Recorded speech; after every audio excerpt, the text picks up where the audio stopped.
నమస్తే welcome to four sides TV. London, దుబాయ్లో పర్యటించిన తెలంగాణ ముఖ్యమంత్రి అక్కడి మాదిరిగా మూసీ నది పరివాహక ప్రాంతాన్ని అభివృద్ధి చేసి పర్యాటక ప్రాంతంగా తీర్చిదిద్దాలనుకుంటున్నారు. మరో 3 నెలల్లో మూసీ రివర్ ఫ్రంట్ అభివృద్ధి పనులు మొదలవనుండగా ముందుగా మూసీ నదిని ప్రక్షాళన చేయాలని సీఎం రేవంత్ రెడ్డి అధికారులను ఆదేశించారు.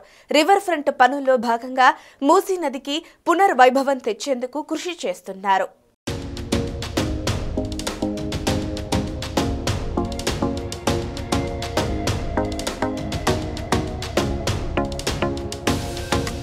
నానక్రామ్గూడలో హెచ్ఎండిఏ అధికారులతో ఆయన దీనిపై రివ్యూ నిర్వహించారు.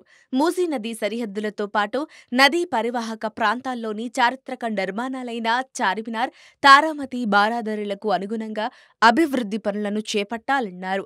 ఇంగ్లాండ్లోని థీమ్స్ నదిపై లండన్లో నిర్మించిన రీతిగా దుబాయ్లోని పామ్ ఐలాండ్లోని కట్టడాల మాదిరిగా మూసీ నదీ పరివాహక ప్రాంతాలను అభివృద్ధి చేసి పర్యాటక ప్రాంతంగా తీర్చిదిద్దాలని సీఎం అన్నారు. ఇంజనీరు ప్రాజెక్టు పనుల్లో ప్రపంచ ప్రఖ్యాతిగాంచిన మీన్ హార్టెడ్ గ్రూప్ కంపెనీతో ఈ అభివృద్ధి పనులపై ఫిబ్రవరి 6న చర్చించామన్నారు. వచ్చే 3 ఏళ్లలో 55 కిలోమీటర్ల మేర రివర్ ఫ్రంట్ను అన్ని తరగతుల ప్రజల జీవన విధానాన్ని ప్రతిబింబించేలా అభివృద్ధి చేయాలన్నారు.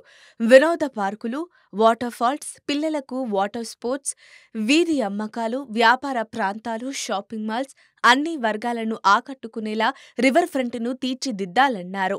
దేశంలో లేదా విదేశాల్లో దీనిపై సమగ్ర అధ్యయనం అవసరముంటుందని అధికారులు సీఎంతో చెప్పారు. మూసీ నదికి అకస్మాత్తుగా వచ్చే వరదల నుంచి రక్షణ కలిగించేందుకు వర్షపు నీటిని మళ్లించే సౌకర్యం కూడా ఉండాలని రేవంత్ రెడ్డి అధికారులను కోరారు. మూసీ రివర్ ఫ్రంట్ పనుల వేగవంతానికి పనుల విభజన జరగాలన్నారు. దీంతో మరో 3 ఏళ్లలో హైదరాబాద్ రూపురేఖలు మారిపోతాయి.